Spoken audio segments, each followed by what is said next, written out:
भारत के कर्नाटक के अंदर मोदी मस्जिद खोल दी गई है। दोस्तों, आपको अजीब लग रहा होगा कि मोदी एक तरफ मुसलमानों का एहतसाल करता है, दूसरी जानब मोदी के नाम की मस्जिद खुल गई है। आइए इसकी हकीकत जानते हैं और आपको आगे चलकर बताएंगे कि इस मस्जिद का मकसद है क्या, ये मस्जिद किस शख्स के नाम पर बनी है और ये आगे क्या होने वाला है। इस्लाम एक ऐसा मजहब जिसको मानने वाले पूरी दुनिया पर मौजूद है। मजहब इस्लाम को लेकर बहुत सारे गैर मुस्लिम मिसकंसेप्शन भी रखते हैं। मजहब इस्लाम के तौर तरीकों और किस तरह लोग अपनी मजहबी रसूमात को अदा करते हैं, इस दुनिया में बहुत सारे लोग नहीं जानते हैं। इन्हीं सब कंफ्यूजन को दूर करने के लिए भारत के कर्नाटक के अंदर मोदी मस्जिद खोल दी गई है, वो भी पूरे 170 साल बाद। आपको बता दें कि ये मस्जिद बेसिकली गैर मुसलमानों के लिए खोल दी गई है ताकि गैर मुस्लिम जो मुसलमानों के बारे में गलत और मिसकंसेप्शन रखते हैं वो आकर इधर मुसलमानों की तौर तरीके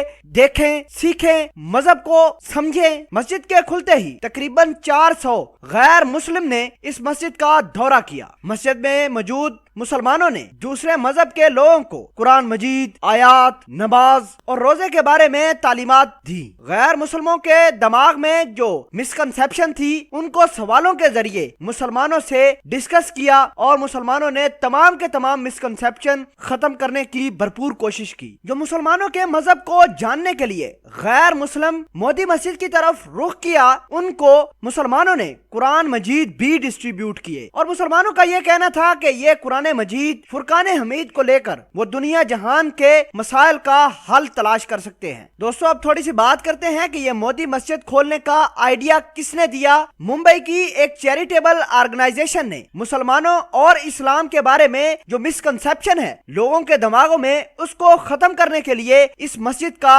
आगाज किया। दोबारा मस्जिद 170 साल बाद खोली। इस मस्जिद के दरवाजे हर जुमेरात को हर गैर मुस्लिम के लिए भी खोल दिए जाते हैं ताकि लोग अपने दिमाग में जो मिसकंसेप्शन मुसलमानों और इस्लाम के बारे में है वो इधर आकर डिस्कस करें और मुसलमान उनका जवाब दे। चैरिटेबल ऑर्गेनाइजेशन का यह मानना है कि वो मुसलमानों और गैर मुस्लिमों के दरमियान जो गैप है उसको खत्म करें। इस मस्जिद का नाम मोदी मस्जिद क्यों रखा गया? आप लोग ये समझ रहे होंगे कि वजीर आजम नरेंद्र मोदी के नाम पर यह मस्जिद खोल दी गई है। हालांकि ऐसा कुछ भी नहीं। ये मस्जिद 170 साल पुरानी है जबकि मोदी की उम्र सिर्फ 69 साल है। मोदी मस्जिद और भारतीय वजीर आजम नरेंद्र मोदी के दरमियान कोई ताल्लुक नहीं है। 1849 के आसपास कर्नाटक के अंदर एक अमीर ताजर जिसका नाम मोदे अब्दुल गफूर था रहा करते थे। उनको कर्नाटक के अंदर एक मस्जिद की जरूरत महसूस हुई और उसने अपने ही नाम पर यानी मोदे के नाम पर इस मस्जिद का आगाज किया।